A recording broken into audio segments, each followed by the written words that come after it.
Well, you know what, Steve? We had a little bit of fireworks at the last race. Let's talk about that. I'm sure no one's always going to mention that tonight, but we had a little deal back on July the 11th that I guess we need to discuss just a little bit. We're not going to get into detail on it, but I'll let you start off discussing. Well, I mean, I think Ted Baker is actually going to try to get us up a little video. There was an incident between the 07 of Jim Pokran and the 33 of Kenny Williams, both great competitors. Here they are battling each other, and I don't know if this is actually where the incident took place. Boy, Ted shoots some good video these days, don't he? Oh, and around Kenny goes. I think this fire was lit 2-3 weeks ago. I think you're right. I think you're right. And I don't care what you say, racing is a contact sport, and sometimes tempers flare.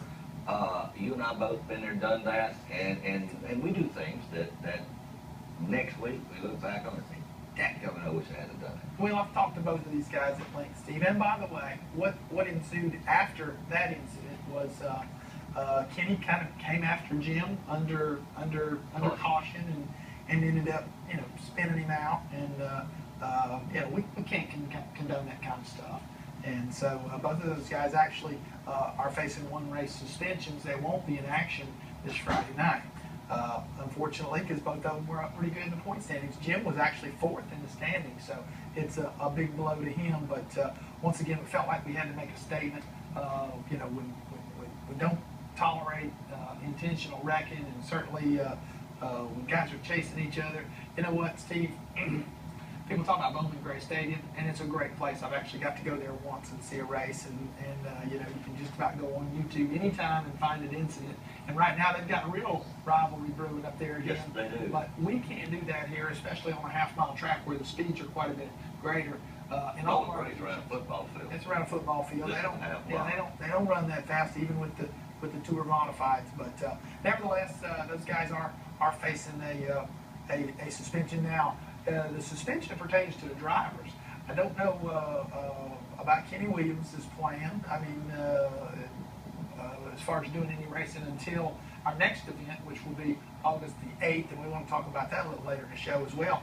But Jim Pokran's car will be in action Friday night with none other than Trooper Tim Hendricks making his comeback to asphalt racing this Friday night in the 07. That should be exciting.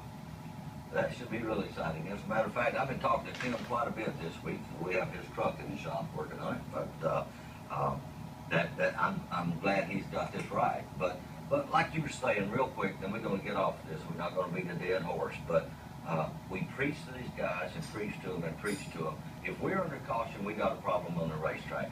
If we're under caution, 99 times out of 100, we have workers on that racetrack somewhere, and that kind of happened Friday night during this situation. I had a pace car sitting in turn 2 waiting on the leader to catch up when they blew by him, and then it bled over into the pits. That's the wrong thing to do, because that's where you can get someone hurt, is in the pit area, and we sure don't want to get any of our safety workers hurt on the racetrack either. So that's why we had to make a move to do this. We didn't want to do it, by no means. We think the world all of Kenny and Jim. So it's not something we want to do, it's something we had to do. Enough of that. Let's go. Let's get on what's going to happen this Friday night. Okay, Steve.